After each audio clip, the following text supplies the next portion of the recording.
Oke, jadi ada websitenya wakeupcall.id ataupun juga ada YouTube. Teman-teman dapat lihat rekaman-rekaman dari Awakener yang sesi-sesi sebelumnya di Wake Up Call underscore TV.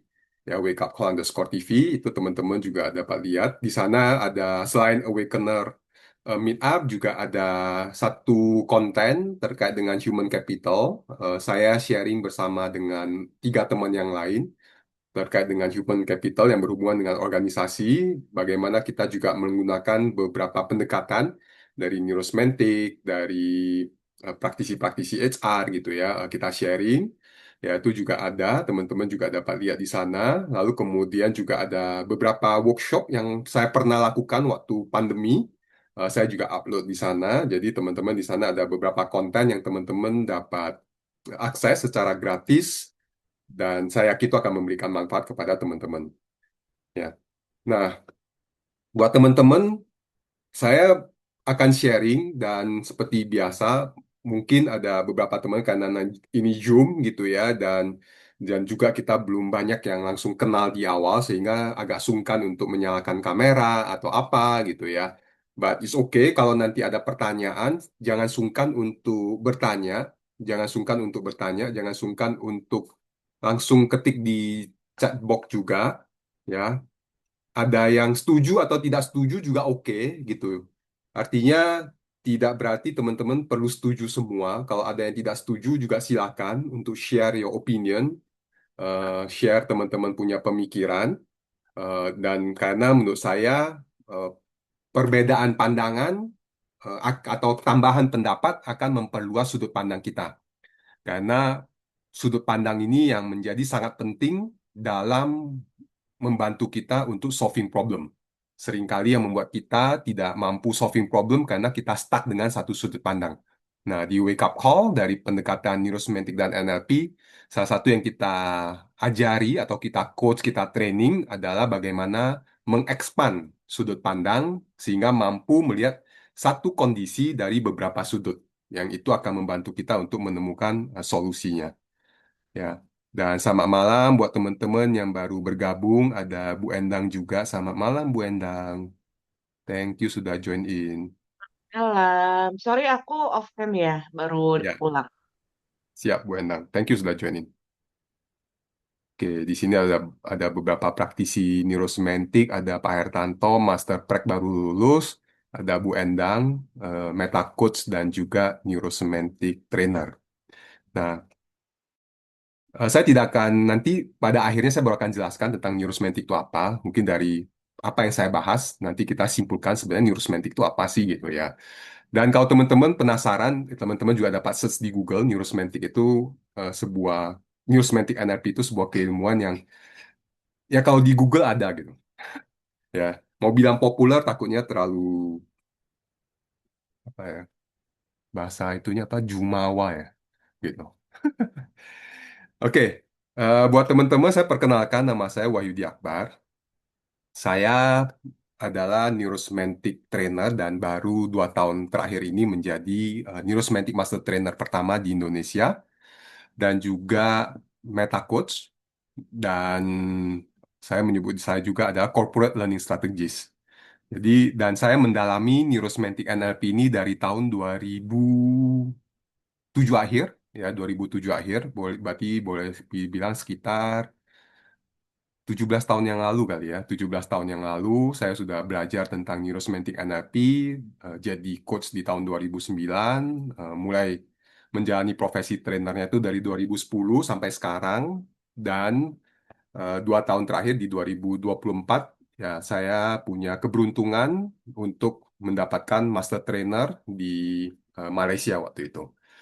Nah, jadi apa yang saya akan sharingkan ini pendekatannya ada dua sebenarnya dari perspektif neurosemantik dan juga dari mindfulness. Tapi yang paling dominan itu adalah dari neurosemantik NLP karena itu boleh dibilang akar keilmuannya saya gitu. Ya. Oke, hari ini kita akan bahas tentang ingat umur, solusi cepat mengatasi mental block. Jadi ini sedikit flashback lah ya, kenapa judulnya ingat umur gitu ya. Jadi seperti yang teman-teman kalau ada baca, saya punya caption waktu saya promote kegiatan ini. Jadi ini adalah ide dari sebuah kegiatan saya ketemu gitu ya. Kalau ada yang hadir, orang tersebut hadir di sini minta izin, terima kasih sudah membuat saya punya ide. Jadi ada pembicaraan gitu ya, ada pembicaraan terkait dengan mental block. Lalu kemudian waktu mengatakan mental block, eh, ya dalam percakapan itu kemudian saya tiba-tiba munculnya di dalam benak saya gitu. Ingat umur gitu. Maksudnya umurnya berapa sih gitu. Jadi karena umumnya kita bicara mental block itu bicara tentang masa lalu, ya. Nah, kalau umur berarti kita bicara, ya seringkali kita kemudian lupa umur lah gitu. Oke. Nah, jadi topik kita di awal Januari, di awal tahun 2026 ini, semoga di 2026 ini kita semua mampu melewati dengan baik, dengan sehat, dengan sejahtera, dengan harmonis, dengan tujuan yang baik, dan tentunya kita tahu bahwa untuk melaluinya kita juga perlu dimulai dari diri kita gitu. Nah, mental block gitu kan ini satu kata yang cukup apa ya, banyak dipakai gitu. Saya nggak tahu di sini ada yang merasa punya mental block atau tidak gitu ya. Kita mulai dengan definisi mental block gitu. Kalau menurut teman-teman yang mampu ketik atau mau bersuara juga silakan gitu ya. Apa sih maksudnya mental block ini gitu? Kan itu ada dua kata, ada mental, ada block gitu. Ada yang mau sharing nggak gitu? Maksudnya mental block itu apa dan contoh mental block itu seperti apa gitu? Ada yang mau sharing kah? Halo Bu Yuni. Wah, ini temen habis what, Pak Hertanto hibernate gitu ya. Bener sih.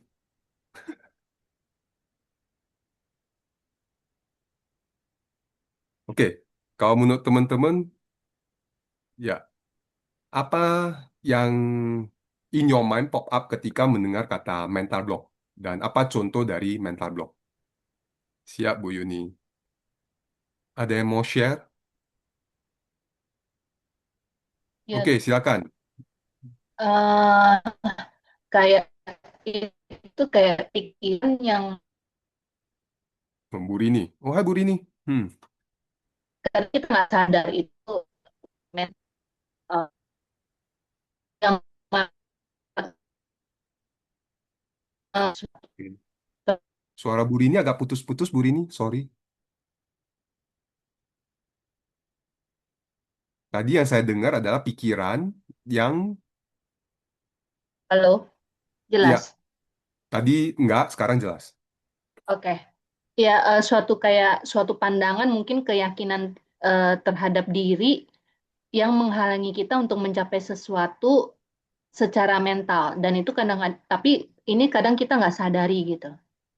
Ya, jadi sesuatu yang menghalangi diri dari segi mental kita yang seringkali tidak kita sadari. Sip. Thank you, Bu Rini. Pak Hertanto, pikiran yang terbelenggu. eh Ibu ya kali ya, Afrianti tadi raise hand. Bapak. Ya Pak, Ya. kalau yang saya pernah tahu mental block itu seperti pikiran kita itu udah terkunci. Udah terkunci Hmm. itu dalam artian udah ngeblok, kayak Mhm. kita itu takut gagal. Padahal kita Hmm. belum coba. Dan kita Ya. tuh sebenarnya mampu, tapi udah ngeblok pikiran kayaknya aku nggak mampu gitu loh. Seperti itu Oke. sih Pak. Sip. Thank you, Bu Afrianti. Benar ya bahwa Ya. salah satu yang kita pikiran tadi mirip dengan apa Pak Hertanto, pikiran yang terbelenggu, ya, jadi yang membatasi kita, yang kemudian sebenarnya kita mampu, tapi kita punya satu pemikiran seakan kita tidak mampu, yang akhirnya membuat kita tidak bergerak, gitu. Nah, untuk membahas tentang mental block lebih detail dan untuk dapat mengatasinya sebelum kita masuk ke ingat umur, maka kita perlu sama-sama sepakat apa yang kita yakini tentang mental block dulu nih. Apakah menurut teman-teman mental block itu nyata seperti balsem ini nggak? Artinya kalau saya lempar teman-teman ya akan ada sakitnya gitu. Maksudnya mental block tuh nyata seperti balsem ini nggak menurut teman-teman? Tentu di pikiran. Gitu. Siap, Pak Hertanto. Malam, Pak Hendra.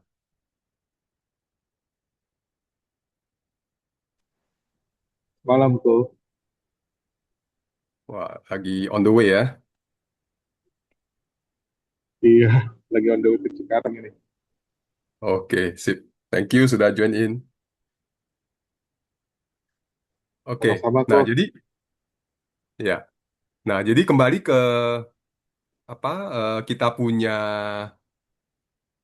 tadi mental block itu nyata nggak? Kalau tadi ada jawaban adalah hanya pikiran sendiri yang diciptakan, ya itu seperti goes in our mind.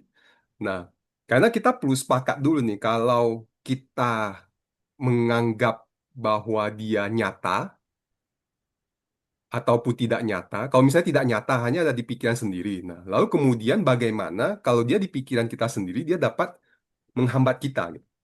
Oke. Nah, sebelum ke sana, mari kita bahas bentuk pikiran itu kayak gimana. Ya, bentuk pikiran itu seperti apa? Ya, bagaimana saya tahu saya sedang pikir? Jadi kalau saya tanya teman-teman, bentuk mental block itu apa sih bentuknya? Karena sampai dia mampu menghambat, walaupun dia ada di dalam pikiran kita, tapi nyata gitu. Nyata menurut kita ya. Nanti saya akan bicara tentang satu presupposition dari neurosemantic NLP. Tapi mari kita bahas tentang bentuk pikiran itu seperti apa gitu. Yang sampai mampu menghambat kita. Nah, di saya share dari perspektifnya neurosemantic NLP, di dalam benak kita,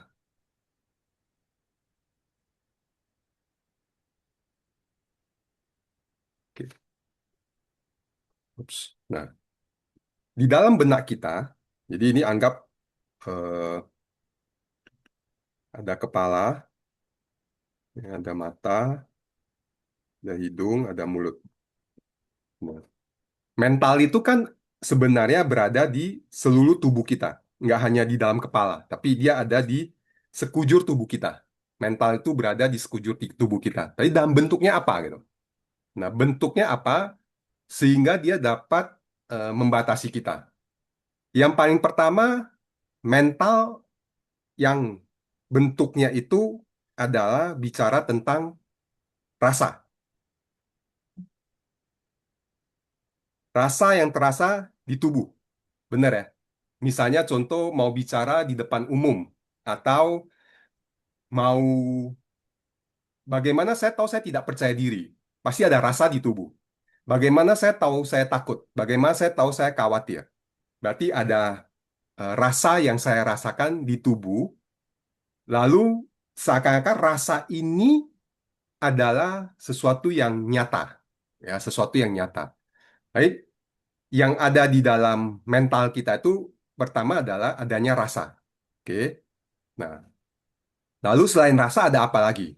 Dari mana kemudian rasa ini sebenarnya rasanya adalah paling terasa. Itu ya paling pertama kali yang gampang kita rasakan karena sangat terasa di tubuh gitu.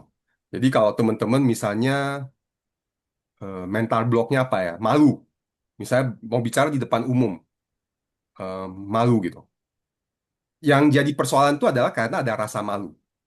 Lalu kemudian misalnya teman-teman mau jualan, tawarin sebuah produk, nggak berani.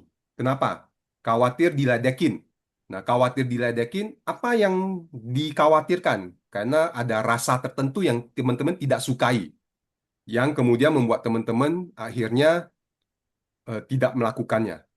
Nah,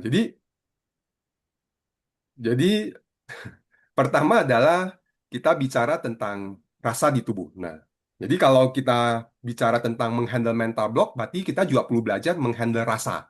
Bagaimana kita menghandle rasa yang kita rasakan di tubuh. Lalu kemudian selain rasa, ada apa lagi gitu. Nah, yang kedua adalah nggak ada di sini imajinasi dalam bentuk gambar, visual. Teman-teman dapat membayangkan gitu. Misalnya bicara depan umum, Anda membayangkan orang ini akan memandang Anda seperti ini, bla bla bla bla bla bla. sebuah cerita di dalam kepala Anda yang kemudian menakutkan Anda, sehingga memunculkan sebuah rasa, ya, yang menakutkan. Akhirnya Anda merasakannya ini, dan akhirnya membuat Anda memutuskan untuk berhenti. Atau rasa dulu kemudian membuat Anda membayangkan, mengimajinasikan, atau mengingat. Jadi visual ini ada dua ya, mengingat masa lalu atau mengimajinasikan sesuatu yang belum ada gitu. Nah, jadi bicara tentang mental block, selain menghandle rasa, juga belajar menghandle gambaran atau bayangan-bayangan yang ada di dalam benak Anda. Karena Anda punya visual di dalam diri Anda.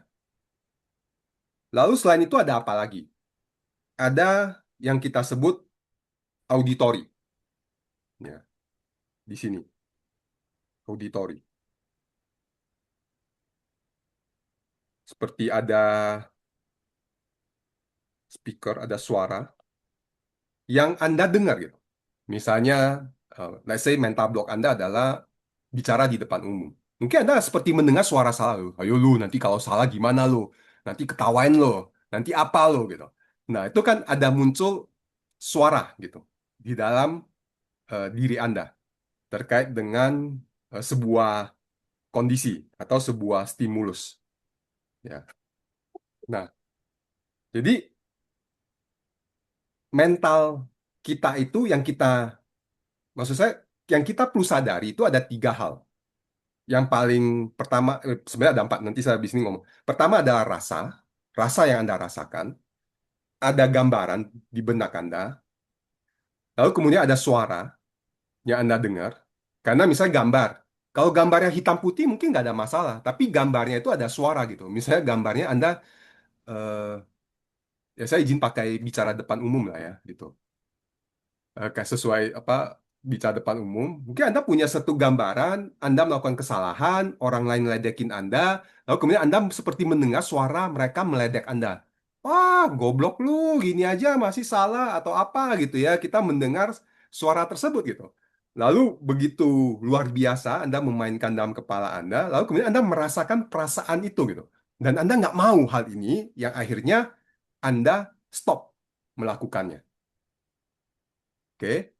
Nah, jadi ada satu lagi yang lebih tinggi adalah language, kata-kata. Ya, kalau auditori itu adalah Anda mendengar suara seperti suara orang lain, tapi kalau kata-kata itu adalah kata-kata Anda sendiri. Anda berucap di dalam diri Anda. Seperti self-talk, Anda memaknai sesuatu. Misalnya contoh saat ini kalau saya tanya, apa yang membuat Anda tidak percaya diri? Karena takut salah. Kalau emang kenapa takut salah? Karena kalau dengan salah itu nanti saya akan diledekin terus-menerus gitu. Nah, berarti kan itu pemaknaan bahwa seakan-akan nggak boleh salah. Salah itu adalah sebuah bencana yang luar biasa yang tidak boleh terjadi. Ya, itu kan adalah kata-kata yang kita pakai untuk memaknai sebuah kondisi, yang kita pakai untuk memaknai kondisi yang sedang ada di eksternal. Misalnya, let's say Anda melihat saya, mungkin ada sebuah label gitu. Ini ada kata-kata gitu ya. Oh, ini oke, atau oh ini apa, apapun gitu. Anda pasti memaknai gitu. Pekerjaan gitu ya. Misalnya Pak Hendra gitu ya, dalam perjalanan, oh ini sebuah kondisi yang asik nih gitu. Eh, Bekerja, tapi ada yang punya kondisi aduh membosankan. Nah, itu kan adalah kata yang Anda pakai untuk memaknai kondisi yang terjadi gitu. Nah, jadi kalau ditanya apa yang ngeblok Anda, ada 4 hal. Yaitu adalah apakah dari sisi visual, dari sisi auditori, dari sisi rasa, atau dari sisi hmm, kata-kata gitu. Nah, kadang-kadang ini udah jadi kayak jadi satu, gitu. Udah kayak jadi satu yang seringkali kita nggak aware. Sebenarnya adalah karena kita tidak aware dengan rasa yang sedang dirasakan, gambar yang sedang terbayangkan, suara yang sedang kita dengar, dan kata-kata yang sedang kita ucapkan. Nah, seringkali kita tidak memberikan perhatian dan kita tidak apa ya, tidak menyadari bahwa itu hanya sebuah gambar, rasa. Tapi kemudian kita menganggap apa yang kita rasa, apa yang kita bayangkan, apa yang kita dengar, apa yang kita katakan itu seringkali kita anggap apa? Nyata. Benar nggak? Maka karena kita anggap nyata, apa yang ada di dalam diri kita itu baru dia dapat memblok, menjadi blocking untuk kita maju.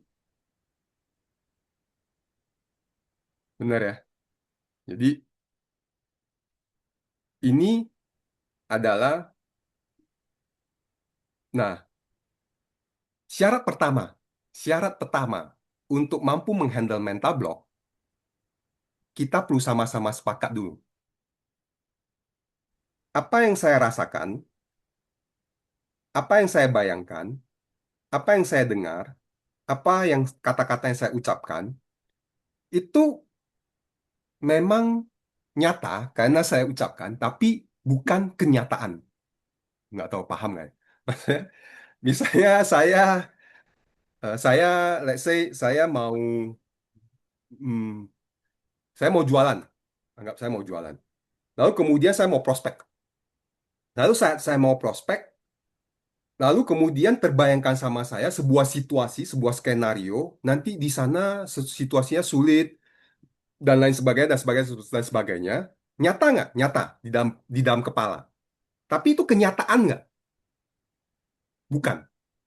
Oke, itu bukan kenyataan, tapi itu hanya sebuah kebiasaan kita berpikir, gitu. Nah, jadi untuk kita nanti dapat lanjut, maka kita perlu aware dulu ya di dalam diri kita. Kita butuh kata-kata, visual, auditori, rasa, karena kalau kita nggak ada itu, kita nggak hidup juga. Tapi kita justru perlu belajar bagaimana kita mengelolanya sehingga kita tidak hanyut oleh rasa di tubuh, gambar bayangan yang terbayangkan, kata eh, auditori suara yang kita dengar, dan kata-kata yang kita ucapkan. Kita yang memilih apa yang saya rasakan, apa yang mau saya bayangkan, apa yang mau saya katakan, dan apa yang mau saya dengar. Ya, nah itu adalah eh, satu langkah nanti untuk bagaimana kita menghandle mental block kita. Oke, jadi di sini saya mau men-summarize bahwa supaya kita sama-sama punya satu benda nyata gitu, seperti balsam ini. Jadi kalau dibilang mental itu apa gitu, apa yang ngeblok saya? Rasakah? Gambarkah? Ada suarakah? Atau ada kata-kata yang saya ucapkan yang ngeblok saya? Jadi sehingga kita clear gitu, apa yang kita perlu utak-atik ya. Karena kalau saya cuma bilang mental, oke, tapi bentuknya gimana gitu, maka kita tidak dapat utak-atik gitu ya. Nah, jadi ini adalah yang saya mau teman-teman aware terkait dengan apa yang ada di dalam mental teman-teman. Nah, baru gambarnya bentuknya banyak. Artinya Anda dapat membayangkan apapun, mengimajinasikan apapun, Anda dapat mendengar apapun, Anda dapat merasakan apapun, Anda dapat berkata-kata apapun, yaitu tergantung dari berbagai situasi, berbagai kondisinya Anda. Oke, sampai di sini dapat dipahami nggak bahwa soal mental itu sendiri, bahwa ada kandungan ini?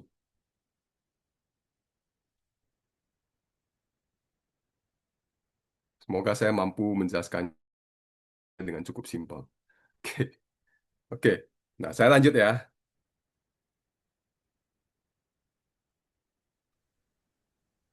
Nah, lalu bagaimana caranya kita menghandle mental block ini? Bagaimana caranya kita menghandle ya rasa yang di tubuh, eh, visual bayangan yang kita bayangkan, suara yang kita dengar, dan kata-kata yang kita ucapkan. Oke. Nah, berarti kita perlu tahu yang pertama kali adalah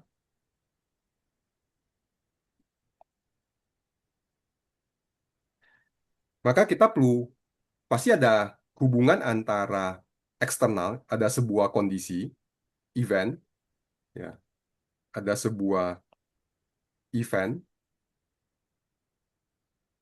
atau kondisi yang sebenarnya saya secara personal mau mengalami kondisi ini, namun ada visual, auditory, kinestetik, ataupun language yang menghold saya atau saya seperti mengikat saya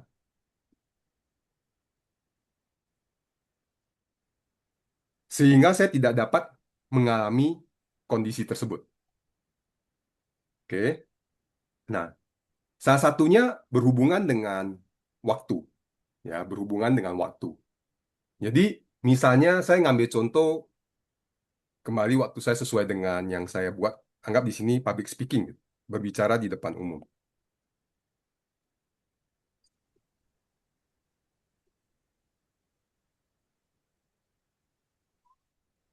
Oke.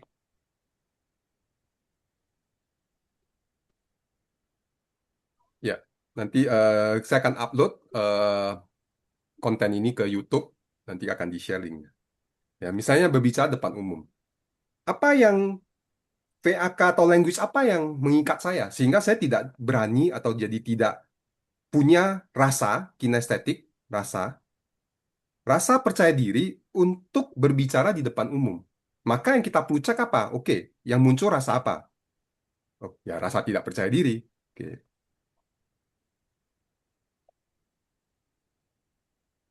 Nah, dan kita tahu rasa ini muncul nggak tiba-tiba. Ada triggernya. Triggernya apa? Umumnya ada visual atau auditory atau kata-kata yang men-trigger rasa. Sehingga rasa tidak percaya diri itu muncul. Nah, salah satunya adalah rasa tidak percaya dirinya muncul karena ke-trigger visualnya, gambarnya adalah go ke masa lalu, pas. Seperti misalnya umur masih kecil lah, misalnya waktu SD gitu.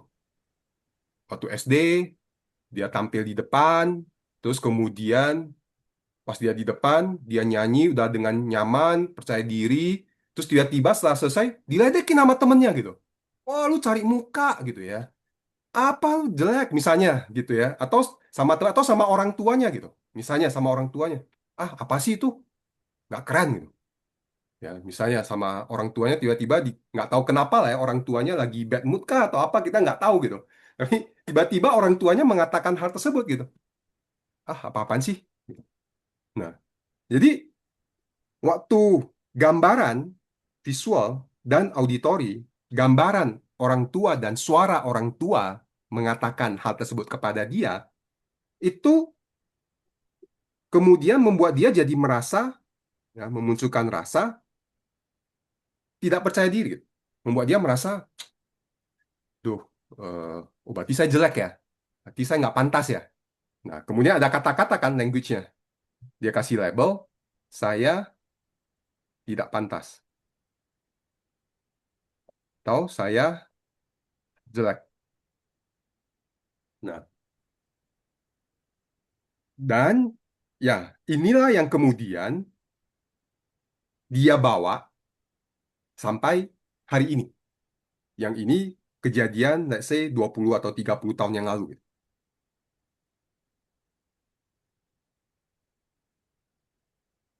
Tapi masih dibawa gitu, sampai hari ini. Nah, jadi rasa tidak percaya diri yang blockingnya ini berarti disebabkan oleh apa? Gitu. Berarti disebabkan oleh, pertama, ada visual dan auditori pengalaman 30 tahun yang lalu, plus dari pengalaman ini dia kasih label language-nya, kata-kata adalah saya tidak pantas dan saya jelek. Maka karena itu yang Anda pikirkan, ya jadilah Anda seperti itu. Kenapa jadilah Anda seperti itu? Nah, di neurosemantik dan NLP, kita bermulai dengan satu premis, ya, satu prinsip dasar atau satu asumsi dasar. We all respond according to our map of reality. Artinya peta realita internal kita, bukan realita yang sebenarnya. Coba teman-teman cek. Teman-teman marah, bahagia, sedih, senang, biasa-biasa aja. Itu seringkali kita anggap seakan-akan dipengaruhi oleh faktor luar, tapi sebenarnya bukan. Dipengaruhi oleh apa yang Anda persepsikan terkait dengan situasi tersebut. Berarti kita respon berdasarkan peta internal kita. Nah, hanya di dalam benak kita, di dalam peta internal kita, kita punya salah satunya adalah kita punya garis waktu. Kita hidup dalam sebuah garis waktu. Ada masa lalu, ada sekarang, dan masa depan. Nah, seringkali yang menjadi mental block adalah dipengaruhi oleh Anda seringkali masih hidup di garis waktu masa lalu yang dipakai sebagai referensi saat ini terkait dengan sebuah kondisi yang terjadi di masa lalu, tapi itu masih dianggap nyata, lupa di-upgrade, lupa dikondisikan sesuai dengan saat ini, dan kita masih bawa di kondisi saat ini. Oke. Nah, jadi kalau Anda mau tahu Anda punya mental block apa, maka Anda cek tahu, oke, ini saya bloknya pertama dari kondisi apa. Ya. Oke, lalu kemudian setelah dari kondisi apa, ada perasaan apa?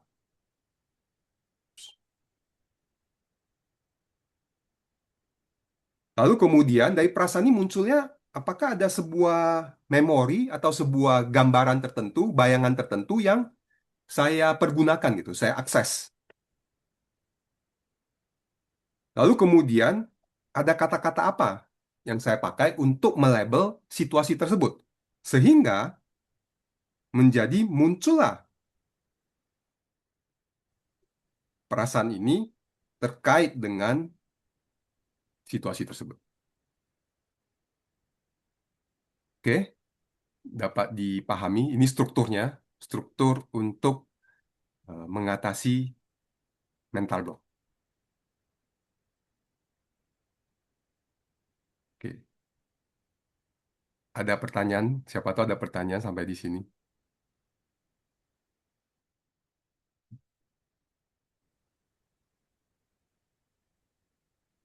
Oke. Dapat dipahami ya. Oke. Nah, jadi maka pertanyaan adalah apa hubungannya sama ingat umur? Nah, ini ada banyak cara ya mengatasi mental block. Nah, dengan waktu yang ada saat ini ya saya akan fokus tentang ingat umur gitu.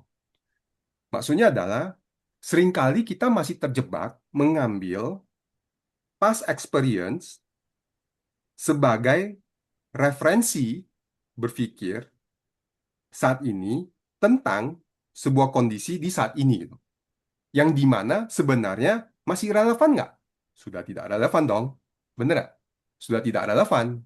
Karena masa lalu sama nggak dengan saat ini? Kan tidak. Tapi kenapa kita masih mengambilnya? Kenapa kita masih menggunakannya gitu? Ya memang paling enak, bukan paling enak. Secara teori, ya secara teori kita memang butuh, kita memang butuh.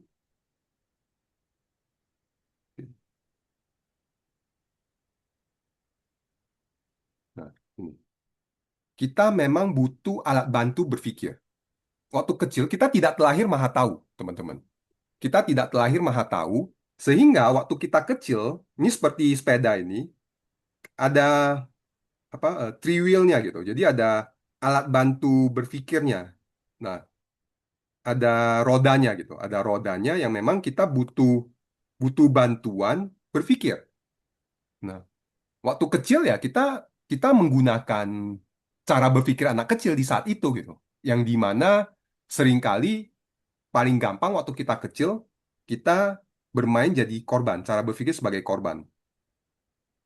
Paling pertama, kita berpikir sebagai korban, oh papa saya nggak sayang saya, mama saya nggak sayang saya, teman saya tidak suka saya tidak layak, saya tidak apa. Jadi seakan-akan kita adalah korban dari sebuah situasi. Dan itu wajar ya, karena itu anak kecil ya, mau gimana gitu. Maksudnya tidak punya power, tidak seperti orang dewasa gitu ya, masih butuh perlindungan. Karena yang namanya anak kecil ya pasti butuh, ya akan gampang untuk berpikir seperti seorang korban. Nggak mungkin kita minta anak kecil umur 5 tahun berpikir seperti seseorang yang sudah dewasa, yang ngambil tanggung jawab. Ada mungkin, tapi itu jarang banget gitu. Ya, jadi waktu kita kecil, kita gampang untuk berpikir seperti seorang korban. Atau overgeneralize gitu. Generalisasi. Overgeneralisasi gitu. Misalnya, eh, saya ya, saya dimarahin sekali, berarti saya selamanya akan dimarahin gitu.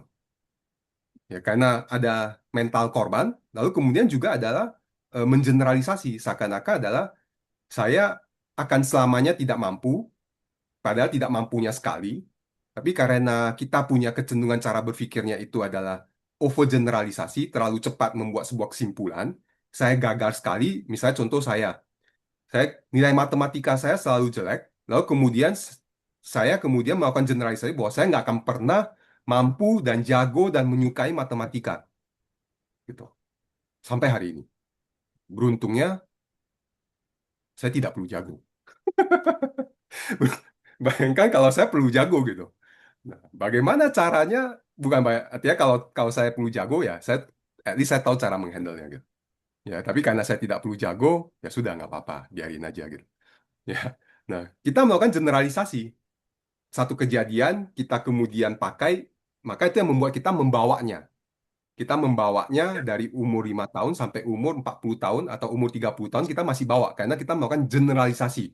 Pengalaman di umur 5 tahun atau 10 tahun itu juga akan sama saja di setiap tahunnya saya. Gitu. Ya. Itu proses berpikir yang seringkali menghambat. Nah, ada banyak lagi, tapi menurut saya akan stay dengan dua ini dulu. Ya, jadi namanya anak kecil wajar untuk berpikir sebagai korban waktu itu. Lalu kemudian karena kita cara berpikir seperti ini, dan yang ini yang kemudian menjadi isi pikiran kita, lalu kemudian ya isi pikiran ini yang kemudian menjadi kebiasaan berpikir kita, yang kemudian yang tadi saya bahas, kemudian pikirannya akan mempengaruhi perasaan, perasaan akan mempengaruhi perilaku, perilaku akan mempengaruhi pikiran lagi. Kadang-kadang perilaku kita juga mempengaruhi kita berpikir. Misalnya contoh ya, contoh. Oh enggak lah, terus kemudian kita bicara di depan. Terus kemudian ada teman yang ketawain kita, terus kita langsung, oh itu kan bener kan gitu. Nah jadi itu karena otak kita sudah meyakini hal tersebut, maka kita akan gampang untuk tuh kan bener kan gitu. Tuh kan bener kan gitu.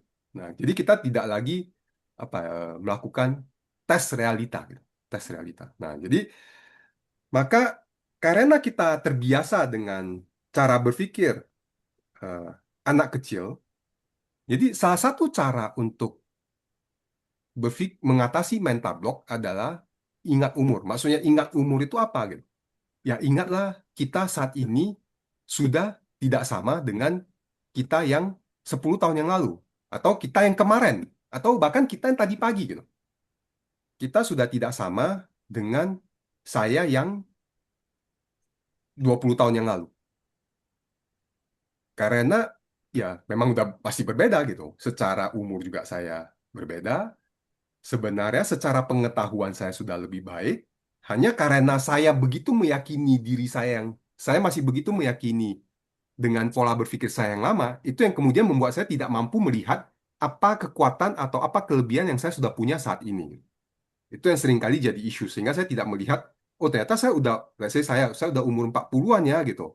Oh saya sudah mampu melakukan ini, saya mampu ini, saya mampu ini, saya mampu ini. Saya mampu pernah lakukan salah dan saya oke, saya pernah lewatin ini, saya pernah. Ternyata banyak hal ya, saya yang mampu saya lakukan hanya sekedar diketawain oleh teman-teman di depan umum, ternyata ada banyak hal yang saya mampu lalui gitu. Nah, seringkali karena begitu kebawa meyakini dengan pikiran kita yang di masa lalu dan itu yang terus digeneralisasi, itu yang seringkali kemudian menjadi keyakinan saya yang kebawa gitu. Nah, jadi mm, ingat umur, pertama adalah kita bicara tentang bagaimana kita sadar kita saat ini umur berapa, ya, dan apa yang sudah saya mampu lakukan. Kita mulai dari itu dulu. Nah, jadi kita perlu berarti untuk berpikir dewasa nih. Nah, maksudnya berpikir dewasa itu apa? Ada 5 pola berpikir dewasa. Nanti mudah-mudahan ada waktu kita sedikit apa ya lakukan sedikit pattern lah untuk kita go inside dan eh, solving gitu. Nah, pertama tentu saya yakin gitu. Kita yang dewasa, kita pasti berpikir soal tanggung jawab. Artinya kita tidak lagi ini penting ya, kita tidak lagi mengambil perspektif saya korban. Oh, misalnya saya tidak mampu karena teman-teman saya ketawain saya. Oh, tidak lagi. Tapi saya tidak percaya diri karena pernah dibully. Ya, cara berpikir tanggung jawab itu adalah saya tahu apa yang dalam kendali saya, apa yang dapat saya lakukan, dan apa yang tidak dapat saya lakukan, apa yang tidak dapat saya kendalikan. Misalnya, teman-teman saya mau ketawain saya dapat kendalikan nggak? Enggak. Saya lakukan kesalahan, saya dapat kendalikan nggak? Tidak. Anda tidak dapat mengendalikan untuk tidak melakukan kesalahan.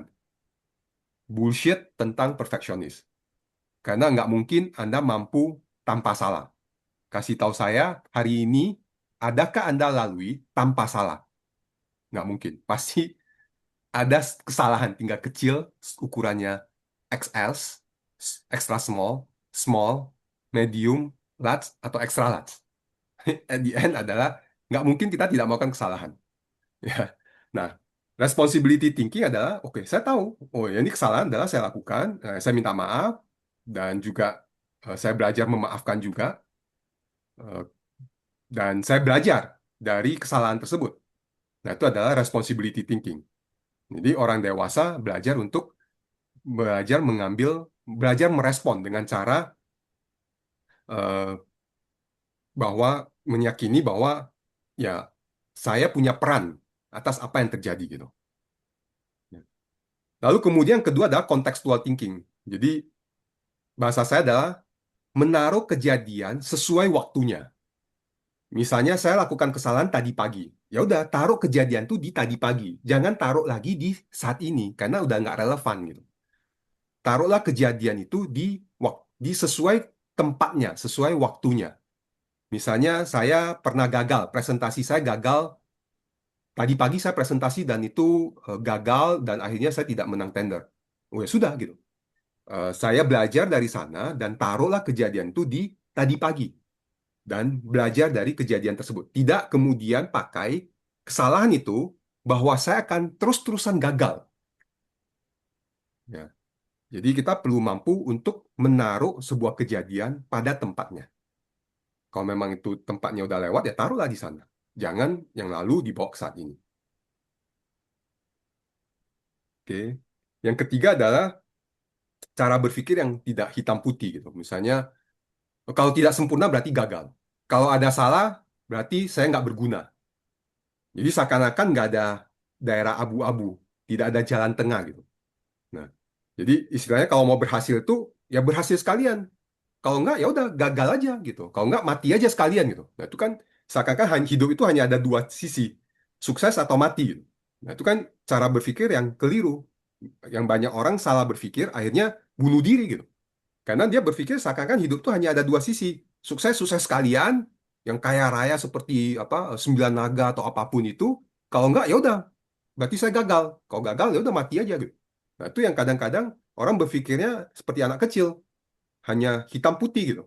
Nah, padahal kita perlu tahu, ada nggak sih sukses yang di tengah-tengah, sukses yang tengah-tengah yang memang sesuai dengan kapasitas saya gitu, yang cocok untuk saya, kan ada gitu. Yang memang misalnya kalau sukses di sini triliunan gitu, ya saya yang ratusan juta aja gitu, masih oke. Ya, atau yang puluhan juta saja, I'm fine gitu. Nah, jadi kita perlu cari gitu. Nah, kalau yang membuat kita seringkali tidak mental block kita adalah karena kita berpikir adalah, oh, kalau mau tampil tuh harus dipuji. Kalau nggak dipuji, berarti saya gagal. Selesailah hidup kita. Kalau kita punya cara berpikir seperti itu. Ya, ya ada kondisi abu-abu gitu. Mungkin orang tidak puji, ya memang belum terlalu perfect, masih ada waktu, ada ruang untuk belajar atau apa gitu. Nah, jadi itu yang kita perlu sadari. Oke. Lalu kemudian yang keempat ada reality testing. Jadi misalnya ada orang mengatakan, misalnya saya memang orang pemarah atau kamu nggak akan pernah mampu untuk jadi ini, kamu nggak akan pernah mampu untuk berhasil. Ya checking, bener nggak sih? Apakah memang benar saya tidak mampu? Memang kriteria mampunya gimana? Ya, kita cek realitanya, jangan langsung terjebak dengan mental pikiran kita langsung gitu. Misalnya kita punya satu pemikiran, saya nggak akan pernah mampu lah, saya nggak akan berhasil. Jangan langsung percaya gitu pikiran kita. Kita perlu cek, bener dari mana gue berpikir tentang saya nggak mampu? Sejak kapan? Dasarnya apa? Ya, kita perlu lakukan pertanyaan itu ke diri sendiri. Sehingga kita tidak terjebak oleh pikiran kita sendiri. Ya, jadi kita perlu lakukan cek realita terhadap pikiran kita sendiri juga. Bukan hanya dari ucapan orang lain. Jadi kalau pikiran kita bilang kita nggak mampu, ya kalau Anda yakini ya benar adanya. Anda berpikir Anda mampu, ya benar juga. Tergantung apa yang Anda yakini. Itu kata Henry Ford. Ya, Anda berpikir Anda mampu, Anda benar. Anda berpikir Anda tidak mampu, Anda benar juga. Nah, tugas kita adalah melakukan realita cek. Benar nggak gitu pikiran saya? Benar nggak perasaan ini? Perasaan takut, grogi. Saya nggak mampu, saya akan gagal. Emang benar, kalau grogi itu pasti nggak akan berhasil. Kalau grogi itu berarti saya tidak percaya diri. Kalau grogi itu apa gitu. Nah, saya lakukan itu, akhirnya saya menemukan bahwa grogi dan exciting ternyata nggak jauh beda gitu. Antara exciting mau tampil sama grogi itu sebenarnya perasaannya nggak jauh beda gitu, secara rasa sensasi di tubuh gitu. Jadi kenapa saya nggak kasih label bahwa I'm exciting gitu. Let's go for it gitu. Ya, gagal, Anda akan eh, tidak ada kesempatan lagi. Emang benar bahwa saya nggak akan ada kesempatan lagi. Jadi kita perlu lakukan hal tersebut. Nah, yang terakhir adalah pilihan. Bahwa kita perlu punya aware bahwa ya misalnya saya harus lembur, saya harus begini, saya harus perfect, saya harus mampu membuat semua orang ketawa, saya harus berhasil, misalnya. Saya harus ini gitu. Nah, kata harus itu kan membuat Anda seakan-akan cuma ada satu pilihan, cuma ada satu pilihan. Emang nggak ada pilihan yang lain? Boleh nggak sih saya yang ya memang tidak langsung bikin orang ketawa, tapi saya yang tipenya tipe yang lebih serius misalnya. Nah, atau saya yang stylenya itu style yang ini, atau ada pilihan yang A, B, C, gitu. Jadi nggak seakan hanya ada satu pilihan gitu. Nah, jadi ingat umur, kita perlu melatih 5 pola berpikir orang dewasa. Dimulai dari pertama, berpikir bahwa apa eh, tanggung jawab gitu. Bagi beberapa orang kata tanggung jawab itu kayak berat gitu ya, tapi menurut saya itu tidak dapat dihindari gitu ya. Bahwa apapun yang terjadi di dalam hidup saya punya peran ya.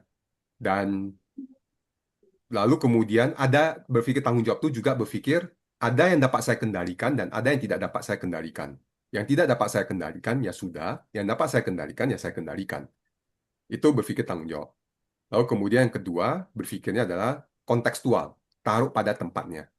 Jadi kalau itu kejadian di masa lalu ya udah taruh di masa lalu, jangan ke hari ini. Boleh nggak dijadikan pelajaran? Perlu, itu penting gitu. Tapi jangan dibawa-bawa. Misalnya satu hari ribut sama teman gitu, pernah dia mengucapkan kata-kata yang membuat kita sakit hati.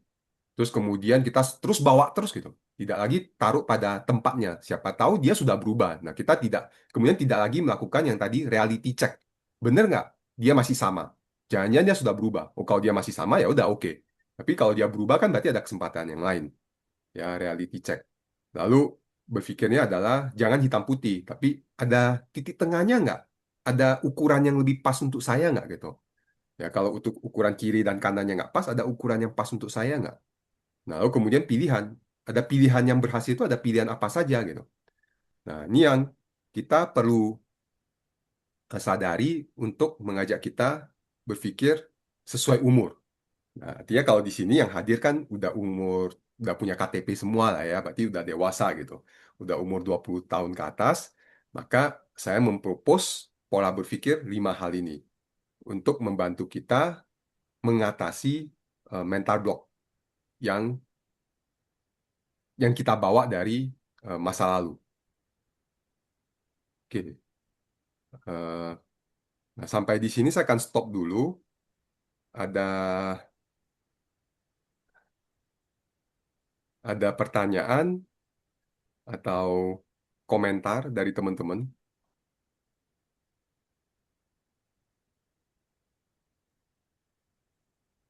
Oke, saya baca chat dulu ya. Ada dari Pak Hertanto ya, banyak dendanya. Oke.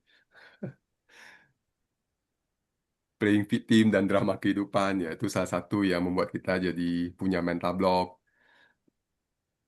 karena playing victim. Oke, sampai di sini teman-teman get the point apa yang saya maksud dengan ingat umur dan bagaimana cara mengatasinya.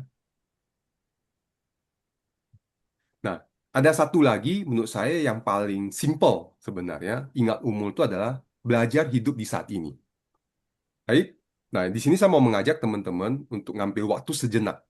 Ya, kita akan coba buat teman-teman, mungkin Pak Hendra kalau lagi di angkutan umum atau lagi di transport atau apa, kalau tidak memungkinkan tidak perlu. Tapi buat teman-teman yang dapat mengikuti saya akan coba mengajak teman-teman untuk being present dan being aware dengan sense of self kita gitu.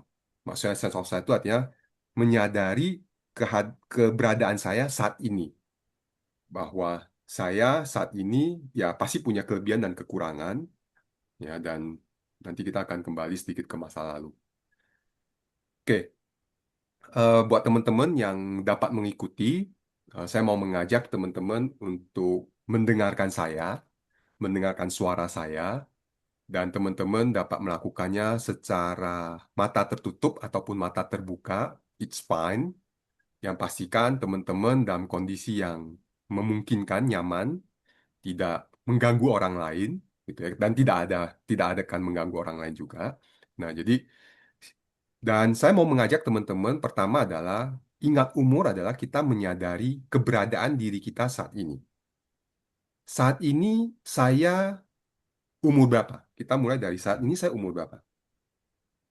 Let's say saya umur 40-an ya. Oke. Berarti saya saat ini umur sekian dan saya saat ini berada di mana? Sadari keberadaan sekitar Anda ya, dan lalu sadari gitu tentang diri Anda. Saya di umur saya sekian ada dua sisi. Ada sisi yang berhasil dan juga pasti ada sisi yang belum berhasil. That's very normal. Nggak ada manusia hanya ada satu sisi.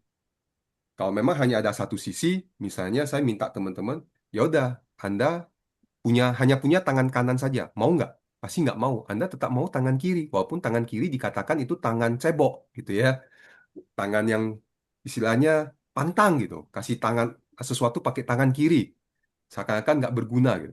Tapi kan Anda tetap mau gitu. Nah, artinya kita pasti ada dua gitu. Kita ada sisi berhasilnya dan kita pasti masih ada sisi gagalnya karena kita tidak maha tahu. Satu hal yang kita perlu sangat aware as a human being, saya tidak terlahir maha tahu. Sehingga saya punya pengetahuan dan saya juga ada ketidaktahuan. Nah, sadari hal itu terlebih dahulu bahwa saya yang saat ini ada yang saya sudah ketahui dan memang masih ada yang saya tidak ketahui. Dan it's fine. Itu adalah bagian dari diri saya. Lalu sadari bahwa saya saat ini punya kuasa. Kuasa itu artinya saya punya rasa kepemilikan atas pikiran, perasaan, ucapan, dan perilaku saya. Artinya kita berpikir, itu pikirannya siapa? Perasaan, itu perasaannya siapa? Ucapan, itu ucapannya siapa? Berperilaku, itu perilakunya siapa? Perilakunya saya, perilakunya kita, pikirannya kita, perasaannya kita, ucapannya kita. Nah, sadari kita punya kuasa untuk berpikir, kita punya kuasa untuk merasa, kita punya kuasa untuk berucap, dan kita punya kuasa untuk bertindak. Dan saya mau teman-teman punya rasa memiliki atas kuasa itu. Bahwa, ya, inilah pikiran saya, inilah perasaan saya, inilah ucapan saya, inilah perbuatan saya, dan saya yang bertanggung jawab. Saya yang punya kuasa, saya yang berhak mengatur atas pikiran saya, perasaan saya, ucapan saya, dan perbuatan saya. Karena itu yang dalam kendali saya. Lalu juga sadari, ada yang di luar kendali teman-teman, yaitu adalah pikiran orang lain, perasaan orang lain, ucapan orang lain, perbuatan orang lain. Lagi jalan enak-enak, tiba-tiba dicemberutin sama orang lain. Anda tidak punya kuasa untuk mengendalikan orang tersebut. Kalau dia mau cemberutin Anda, ya itu haknya dia juga gitu.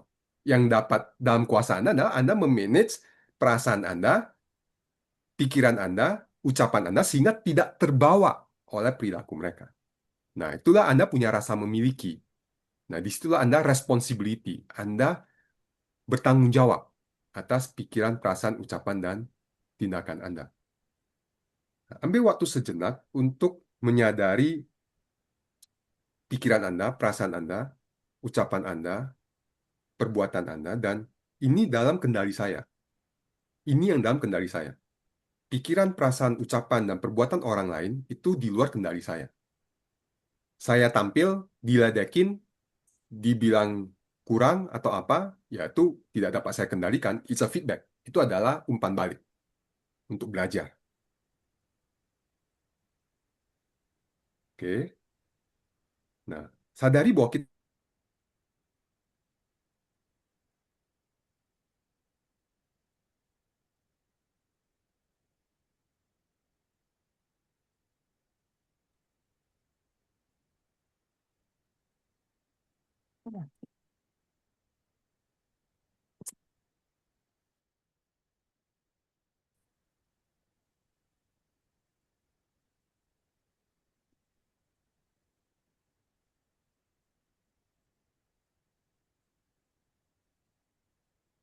nah, ini contoh.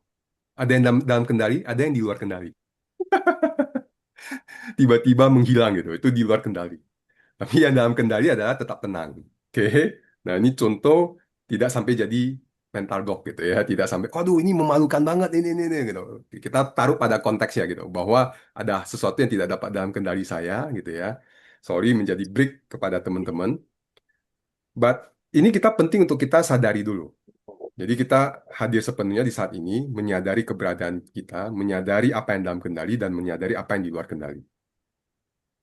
Nah, sekarang kalau kita mau kembali ke satu kejadian yang mempengaruhi sehingga membuat saya jadi tidak berani di saat ini, yang berhubungan dengan masa lalu. It's okay untuk just take a look gitu. Di dalam benak Anda, seperti mengintip atau melihat kejadian itu. Tapi melihat dengan saya yang saat ini. Melihat ada perbedaan antara saya yang saat ini, saya yang umur sekian, dan kejadian yang di saat itu gitu. Yang masih umur berapa atau berapa tahun yang lalu. Tapi itu udah ada perbedaan gitu. Saya saat ini udah lebih dewasa, lebih tua, eh, lebih tahu gitu ya, dibandingkan saya yang di saat itu. Kita dapat perhatikan di dalam benak kita kejadian tersebut. Mungkin akan ada muncul perasaan tertentu, tapi sadari aja, oh ini perasaan muncul karena saya mengingat kejadian tersebut. Dan wajar. Nah sekarang, yang saya mau mengajak teman-teman adalah, kalau Anda melihat kejadian itu, apapun kejadian itu, sekarang dengan diri Anda yang dewasa, dengan diri Anda yang sudah dewasa gitu ya, berikan dengan kasih sayang, anggap kejadian itu adalah adik Anda yang di dalam benak Anda itu. Berikan sebuah wejangan atau sebuah pandangan yang akan membantu diri kita yang kecil itu belajar, gitu. Sehingga dia mampu untuk menerima situasi itu, menghargai situasi itu.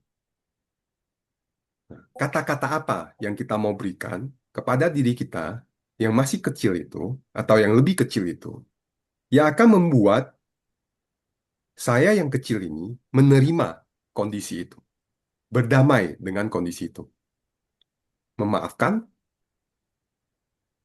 I'm sorry, atau thank you, atau I love you,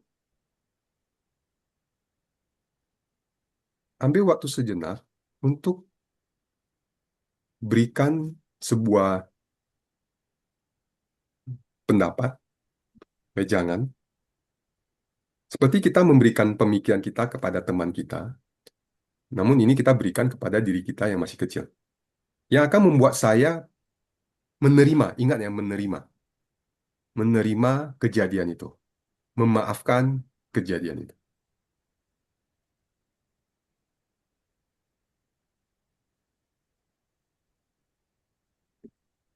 Dan sadari bagaimana kata-kata ini mengubah persepsi Anda terkait dengan kejadian di masa lampau ini. Jika ada perubahan, bagus. Jika tidak ada, it's okay juga. Tidak perlu dipaksakan saat ini juga.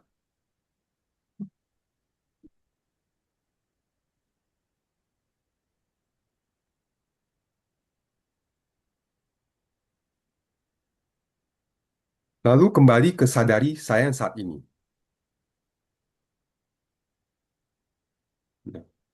Dengan saya yang sudah menerima kejadian waktu itu, menyadari itu adalah kejadian di masa lampau dan tidak relevan dengan saat ini, bahwa ya ada ketidaktahuan saya di saat itu, ada ketidaktahuan orang lain di saat itu, sehingga kondisi itu terjadi, it's okay, saya terima, saya maafkan, saya meminta maaf juga, ya, kita perlu belajar untuk meminta maaf juga gitu. Saya meminta maaf juga, lalu kemudian baru saya memaafkan. Jadi saya menerima, saya meminta maaf, dan saya memaafkan.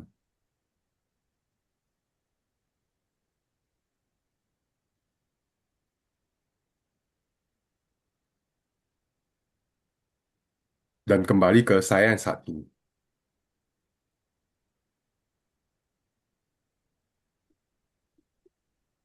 Lalu kita dapat mengenali, kalau kita ingat kembali kejadian itu, apa yang berbeda secara rasa?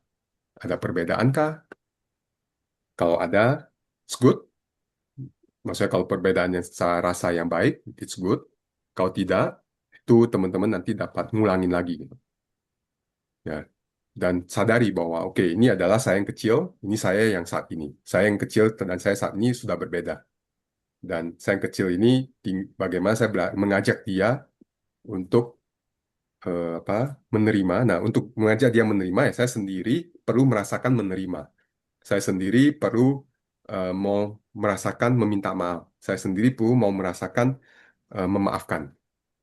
Baru saya dapat mengajak dia untuk melakukan hal tersebut. Nah, dan pas kita lakukan, kenali apa yang berbeda kemudian. Nah, lalu kemudian sadari lagi, oke, yaitu adalah di masa lalu, thank you, masa lalu, akhirnya saya belajar sesuatu, ambil petik pembelajarannya, dan saya akan pakai pembelajaran itu di saat ini, dan kembali ke saat ini.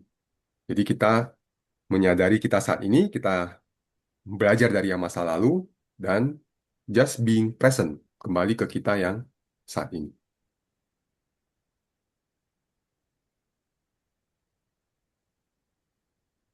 Oke. Itu yang saya dapat eh, how to untuk bagaimana ingat umur, bagaimana kita mengatasi mental block kita dengan menyadari saya saat ini seperti apa dan apa yang di benak saya itu adalah saya yang dulu dan saya yang dulu dan saat ini sudah tidak ya berbeda gitu. Bahwa itu dulu dan itu ya dulu lah, dulu dengan kebodohan waktu itu, dengan pengetahuan waktu itu, ya waktu itu ya taunya begitu. Ya, sehingga mengalami sebuah kondisi yang saya mungkin sesali, saya tidak sukai, atau membuat saya jadi trauma, atau menjadi mental block. Tapi ya, belajar dari sana dan kembali ke saat ini. Oke, mungkin ada yang mau berpendapat, sharing atau apa dari apa yang kalau teman-teman mengikuti dan melakukannya.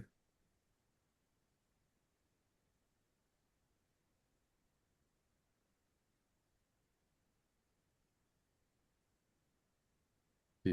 Ini bagaimana saya mengartikan diam ini ya. Saya Oke, Bu. tadi urutannya gimana? Urutannya kita melihat diri kita yang melakukan hal yang itu tadi. Mhm. Ya, dimulai dari pertama, kita menyadari diri kita dulu.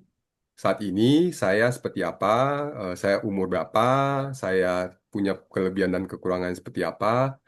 Lalu kemudian saya menyadari saya punya pikiran, perasaan, eh, ucapan dan perbuatan itu dalam kendali saya, ada yang di luar kendali saya, dan apa yang ada yang di dalam kendali saya.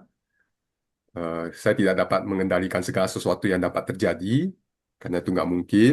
Ya, sadari itu. Baru kemudian setelah kita punya sense bahwa oh ya, saya tidak dapat mengendalikan semuanya. Saya punya yang ini yang dalam kendali saya, pikiran, perasaan, ucapan, dan perbuatan saya, ini yang dalam kendali saya. Baru kemudian kita sadari saya saat ini, kemudian saya melihat saya yang waktu itu, dan juga waktu melihat, menyadari bahwa oh ya itu adalah waktu itu, dan saya yang sekarang lagi melihat saya yang waktu itu. Jadi menyadari eh, waktu itu adalah ya udah lewat, konteksnya udah berlalu. Nah, lalu kemudian dari saya yang saat ini boleh mengevaluasi apakah waktu itu ya kita perlu ngajak gitu bahwa ya waktu itu saya lakukan kesalahan, misal atau waktu itu ada apa atau apa ya. Ada nggak ketidaktahuan saya menyebabkan kondisi itu terjadi? Pasti umumnya ada gitu. Misalnya salah bicara depan umum, salah atau apa ya? Mungkin belum ada keterampilannya, belum ada skillnya, belum belum menguasai materinya, atau tiba-tiba kepikiran sesuatu sehingga ya waktu itu ada sesuatu yang tidak dapat saya kendalikan dan itu terjadi gitu. Nah, saya perlu ngajak untuk ya udah bagaimana, yuk kita terima ya kejadian itu. Kita minta maaf karena waktu itu terjadi. Kalau memang melibatkan orang lain di dalam benak kita, kita minta maaf dan kita juga belajar memaafkan gitu, memaafkan diri sendiri, memaafkan orang lain. Ya, lalu kemudian ada pelajaran nggak yang dapat kita petik dari sana? Ya, ada pelajaran apa yang dapat saya ambil? Karena itu yang paling penting, pembelajarannya, feedbacknya, sehingga saya dapat pakai untuk saya saat ini gitu, untuk menghindari istilahnya kesalahan yang sama, walaupun tidak dapat dipastikan tidak akan terjadi. Bahwa Anda tidak akan, bahwa saya tidak akan mengulangi lagi gitu. Ya, kemungkinan mengulangi lagi ada, cuman kalau Anda belajar, persentasenya lebih sedikit. Itu sih Bu Rini. Oke, thank you. Bu Yuni, any commenter? Any comment? Baru mau ngetik. Em, Kalau yang saya cuma understanding yang barusan kamu sampaikan itu is like we need to get what you learn from that particular event, betul gak? Ya, itu benar. Ini jika ya Hmm. kita tidak mencari meaning dari kejadian itu, tapi kita merilis. Jadi Hmm. nggak apa sih, nggak future pace ya. Karena Ya. itu biasanya saya jarang jarang lakukan sih future pace. Maksudnya cuma paling Hmm. ada satu, ambil contohnya gini deh, uh, saya takut public speaking, ya. Hmm. Tapi not all public speaking, only that one particular Hmm. public speaking gitu kan. Okay? Ya. Especially yang ada emak di depan muka gue gitu ya. Ya. Jadi kenapa gue takut gitu karena itu dapat tuh memorinya, Hmm. saya rilis, tapi saya tidak melakukan future pace. Ya. Nggak melakukan future pace. Kalau misalnya dicari meaning, kenapa sih lo terganggu gitu ya? Apa nih gitu kan? Dalam tanda kutip traumanya apa?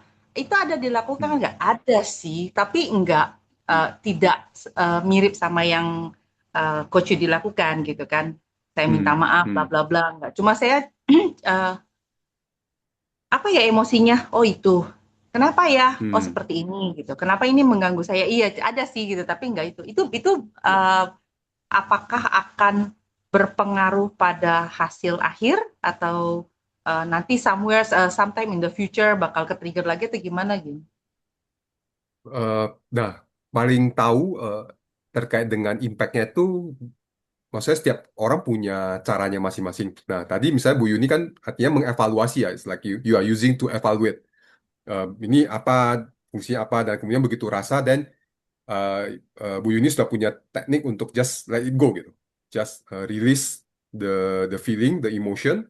Nah, memang nggak wajib untuk kita perlu kasih, oh ini artinya ini gitu, bahwa pelajarannya apa, nggak wajib. Tapi dari misalnya kita dapat salah satu ceknya adalah kalau saya mengingat kejadian itu lagi, then do I feel natural, do I feel fine gitu. Nah, salah satu yang kita dapat lakukan adalah ya melatih gitu, mengajak untuk memikirkan ini dan bagaimana saya memikirkan ini dan perasaan ini gitu. Nah, itu juga salah satu adalah eh, cara yang kita dapat lakukan. Jadi menjawab Bu Yuni adalah ya nggak apa, apakah akan kembali lagi atau tidak, kita nggak tahu. eh, Kemungkinan besar kalau memang sudah rilis, kemungkinan besar kembali lagi itu menurut saya tidak, kalau kita memang sudah clear ini sebabnya, sehingga ya udah gitu. Dan ternyata itu tidak relevan. Begitu kita tahu umumnya itu akan akan nggak akan kembali gitu. Kalaupun ada keinget, ya dikit lah, rasanya nggak sampai mengganggu gitu. Cuma kayak dicubit gitu, sedikit aja gitu. Nggak akan sampai menguasai satu tubuh gitu. Gitu sih Bu Yuni. Oke, Thank you for sharing. thank you juga. Oke, teman-teman yang lain gimana eh, yang didapatkan hari ini? Jadi kalau disimpulkan, sebenarnya ingat umur untuk mengatasi mental block, ya sadari bahwa apa yang ada di dalam benak itu masa lalu, tidak sama dengan saat ini, dan ya fokus kepada saat ini gitu. Bahwa saat ini Anda pasti sudah punya sesuatu yang berbeda dibandingkan sebelumnya. Ya, ini ada komentar. Kalau pas belajar enak, tapi pas menjalani dalam kehidupan kadang lupa ya. Memang begitulah manusia, suka lupa gitu ya. Suka lupa, tapi ya menurut saya ini bicara latihan ya. Apa yang saya share ini adalah latihan. Saya selalu believe tentang namanya practice. Bagaimana kita latihan dari waktu ke waktu sehingga kita makin kuat mental kita dalam menghadapi berbagai kondisi gitu. Jadi supaya nggak lupa juga. Jadi misalnya mulai besok, oke saya bangun tidur, oh ya sadari tubuh, oh ya saya saat ini ya, saya seperti ini, saya ini, saya ini. Jadi menyadari dulu nih saya yang saat ini seperti ini. Sehingga kalau ada kepikiran, oh ya ini lagi mikirin masa lalu, taruh pada tempatnya, gitu. Nah itu salah satu yang kita perlu latih sebenarnya adalah melatih. Nah di sinilah letak mindfulness menurut saya. Bagaimana kita belajar menyadari pikiran, perasaan yang sedang muncul di dalam diri kita, sehingga kita mampu menghandle-nya. Kalau kita tidak menyadarinya, maka kita hanyut di dalam pikiran dan perasaan kita, sehingga kita tidak, seakan tidak punya kendali atas pikiran dan perasaan.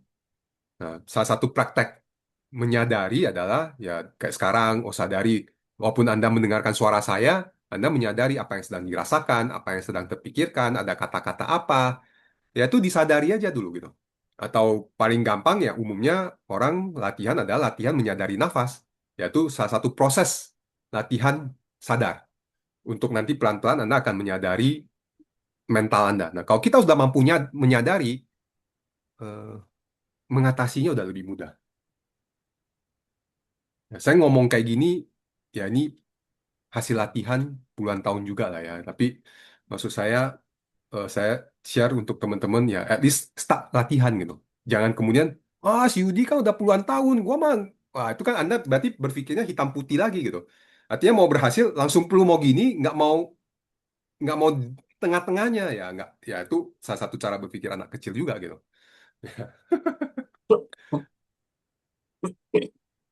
Ya discounting. Oke, ada yang mau bertanya atau mau mengkomentar?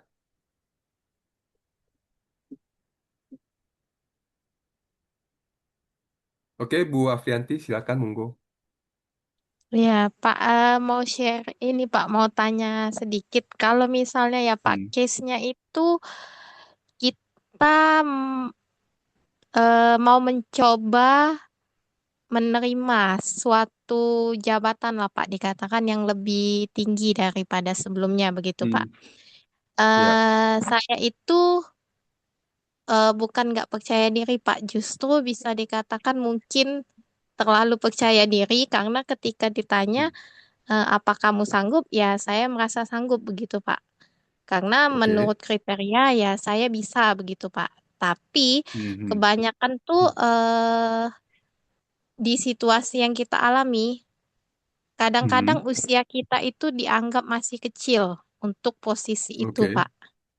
Hmm. Nah, jadi Ya. ketika hal itu muncullah yang mental block tadi. Apakah saya harus Hmm. tetap maju, mencoba untuk Hmm. menerima jabatan baru tersebut, apapun hasilnya Hmm. nanti, dapat atau tidak, atau Hmm. kita ya udahlah mundur aja gitu, Pak. Hmm. Nah, kalau tadi, thank you Bu Afianti. Berarti persoalannya adalah merasa karena masih muda untuk mengisi posisi tersebut. Ya, karena kebanyakan juga orang-orang di sekitar kita itu bakal milih yang usianya lebih senior lah, bisa dikatakan walaupun secara kualitas mungkin bisa dikatakan lebih baik kita. Oke. Nah, ini kita sebutnya reality check ya. Apakah benar Mm. tidak ada orang yang seumuran Ibu di posisi tersebut? Tidak ada, Pak, kalau Sama untuk sekali. yang Atau di seumuran. perusahaan Ibu? Di perusahaan Ibu yang tidak ada? Atau kalau di perusahaan yang lain ada nggak? Kalau di perusahaan lain sih kurang tahu ya, Pak. Tapi kalau yang di Nah, tempat saya itu nggak ada kalau yang seumuran saya. Tapi kalau yang usianya di atas saya memang banyak. hmm. Ya, itu yang Ibu perlu cek apakah benar hanya karena usia saya jadi tidak pantas.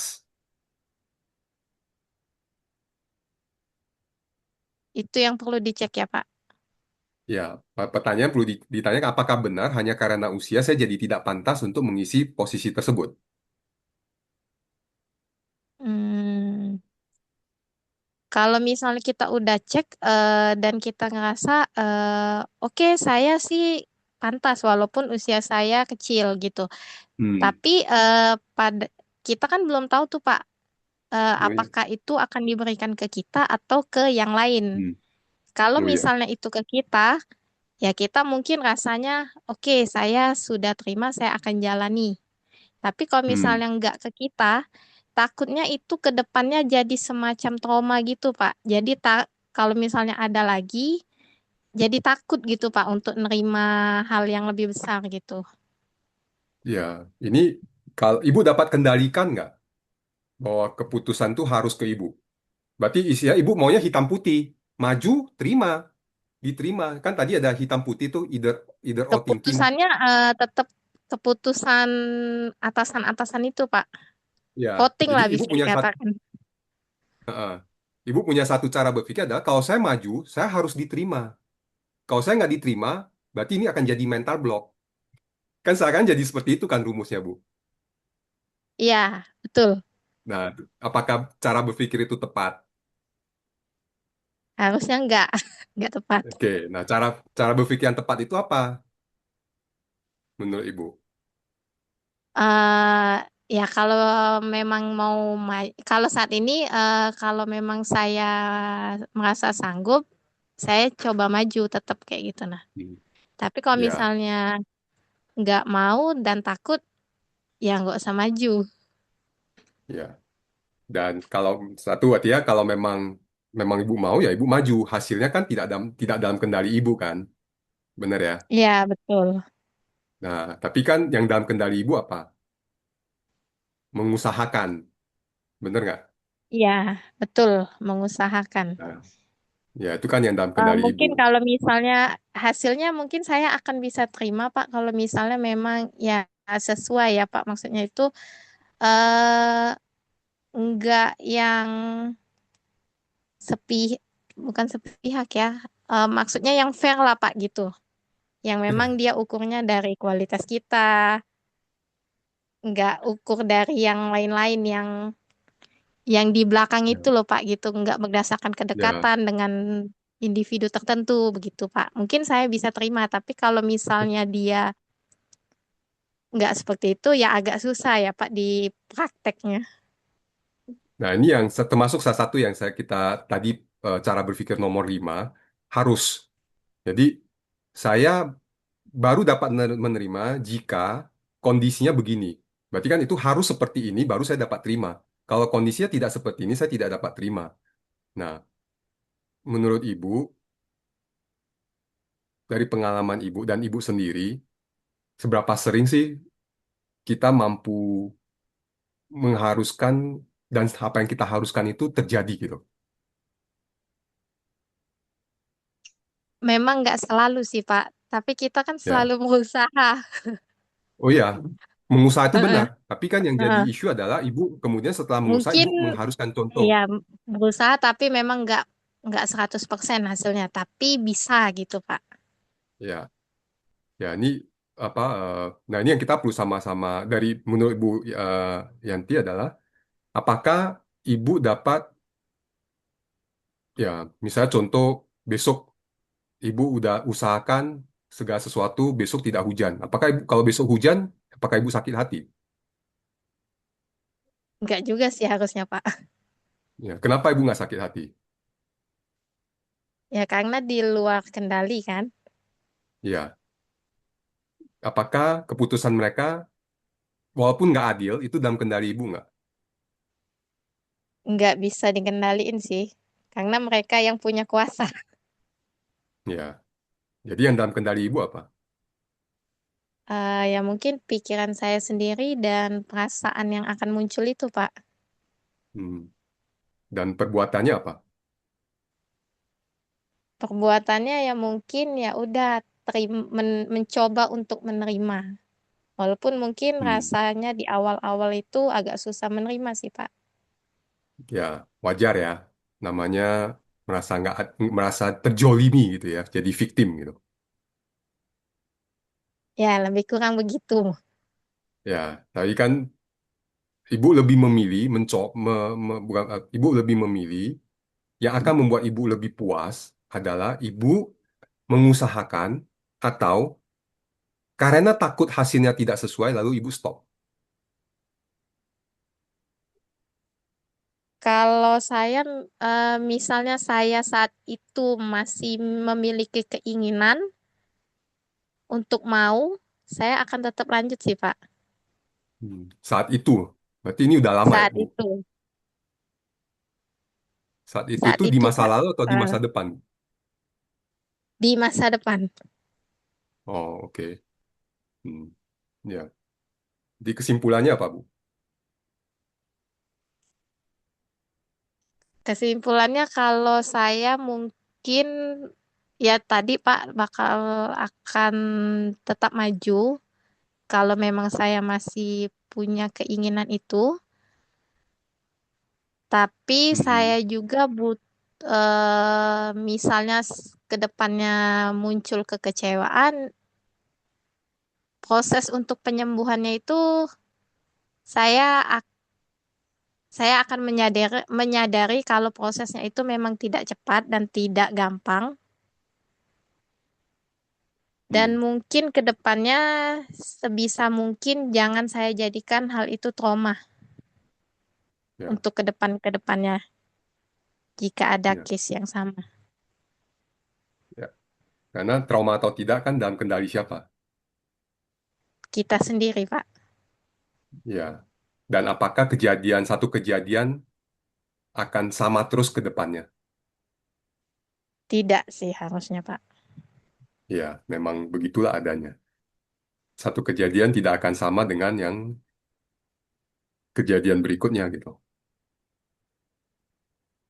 Jadi intinya tetap ya kita jalani aja saat ini ya gitu ya, Pak. Ya, Simpelnya. iya. Kalau memang ada kapasitas jalanin Bu. Maksudnya kita nggak dapat tuntut lah. Misalnya saya baik sama Bu Yanti. Apakah saya pasti akan dapat kebaikan lagi? Belum tentu kan. Kan ada situasi dan kondisi.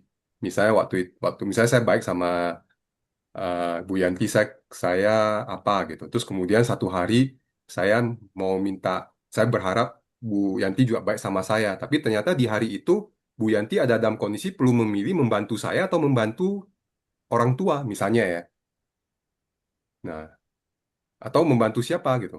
Otomatis Bu Yanti pasti akan lebih memprioritaskan yang memang menurut Bu Yanti saat itu yang perlu diprioritaskan kan. Iya, betul. Nah, apakah kemudian saya akhirnya nggak akan pernah mau membantu orang lain lagi? Tetap harus membantu sih, Pak. Alangkah Ya, baiknya. karena kalau saya jadikan itu trauma, maaf, yang goblok siapa? Ya, kita sendiri. Ya, ya. Oke. Jadi tugas kita adalah hanya mengusahakan gitu, apa yang dalam kendali kita gitu, Bu. Kita tidak dapat menuntut, maksudnya hasilnya perlu seperti itu gitu, harus seperti itu. Kita nggak dapat menuntut hasilnya harus seperti yang saya mau. Saya lakukan baik, hasilnya harus baik juga. Terlalu complicated untuk kita mampu atur, Bu. Hmm. Oke, Pak. Baik, Pak. Oke. Oke, thank you, Thank you, Pak. thank you. Semoga membantu Bu Yanti. Oke, teman-teman, udah jam setengah 10 juga. Semoga teman-teman mendapatkan manfaat dari sesi hari ini. Ya, kita akan ada lagi di bulan depan, cuman belum kepikiran judulnya aja. Nanti akan teman-teman dapat connected dengan kami di Wake Up Call ID di Instagram atau dengan saya di wayudiakbar.ho. Biasanya saya akan share. Sorry, di sini ada satu pertanyaan. Menyesal perlu atau tidak?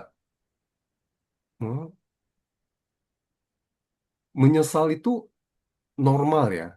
Maksud saya adalah, tapi menyesal yang terus-terusan itu yang kemudian menurut saya dapat jadi, nah mungkin perlu saya perjelas adalah menyesal ini cuma kemudian menyusun, karena kalau kita tidak ada rasa penyesalan, bahaya juga jadi manusia kalau nggak ada penyesalan. Maksudnya kita lakukan kejahatan, kita lakukan hal yang tidak baik, wajar dong kita menyesal. Saya melakukan hal yang tidak baik, wajar kan? Jadi kalau kemudian penyesalan ini terus-terusan gitu ya, eh, maksudnya kemudian membuat jadi atau kemudian supaya menenangkan diri dengan menyesal sehingga it's okay karena saya melakukan kejahatan itu atau kesalahan itu kemudian saya menyesal ini untuk menyenangkan diri atau menenangkan diri karena ada yang lakukan itu gitu. Dia menyesal untuk menenangkan dirinya. Tuh kan kan gue menyesal gitu karena gue melakukan kesalahan itu gitu. Nah, itu yang menurut saya jadi tidak tepat. Tapi menyesal itu wajar. Karena kalau kita manusia itu kita punya rasa menyesal. Kalau kita tidak ada rasa menyesal, repot juga. Ya, maka kita akan seperti robot gitu, tidak ada rasa. Jadi kalau saya tidak dapat menjawab perlu atau tidak, karena ini jawabannya ya dan tidak. Jadi saya cuma dapat mengatakan menyesal itu adalah bagian dari rasa yang ada di tubuh, emosi yang ada di tubuh, yang kita akan rasakan saat kita tahu kita tidak sepantasnya melakukan itu, lalu kemudian kita melakukannya. Maka akan wajar muncul rasa menyesal. Nah, dan jadi kemudian setelah muncul rasa menyesal, bagaimana kita segera menerima dan belajar sehingga menyesal ini tidak mendominasi, gitu. Itu sih Bu, yang dapat saya jawab. Mudah-mudahan menjawab Bu Rosi.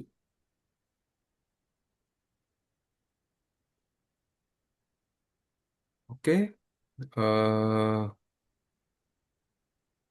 oke, thank you. Ya, ya, thank you teman-teman untuk kehadirannya. Minta maaf kalau misalnya ada yang belum cukup jelas bagi teman-teman. Kita dapat keep contact teman-teman kalau memang ada yang mau ditanyakan nanti dapat apa ya kan ada admin boleh chat untuk kalau memang mau tanya-tanya sama saya nanti akan dikasih nomor teleponnya saya kalau buat teman-teman yang sudah kenal ya just keep contact gitu ya di WhatsApp and everything gitu. Eh, So, thank you teman-teman untuk kehadirannya teman-teman, Bu Yuni, ada Pak Hertanto, yang saya kenal ada Bu Endang, ada Pak Handro, dan ada Bu Rini, dan teman-teman yang lain, ada eh, Bu Sylvia Loren, ada Bu Delle, ya ada Bu Delle, ini Dokter Delle kan ya? Oke, ya Dokter Delle, thank you untuk join in juga. So, thank you teman-teman untuk kehadirannya di malam hari ini. Kita akan meet up lagi di bulan depan dengan judul yang nanti saya pikirin. Thank Oke, so you. thank you teman-teman. Selamat Ya, malam, selamat istirahat, Yuk, dan have a good coach. weekend. Yo, bye. bye. Bye-bye.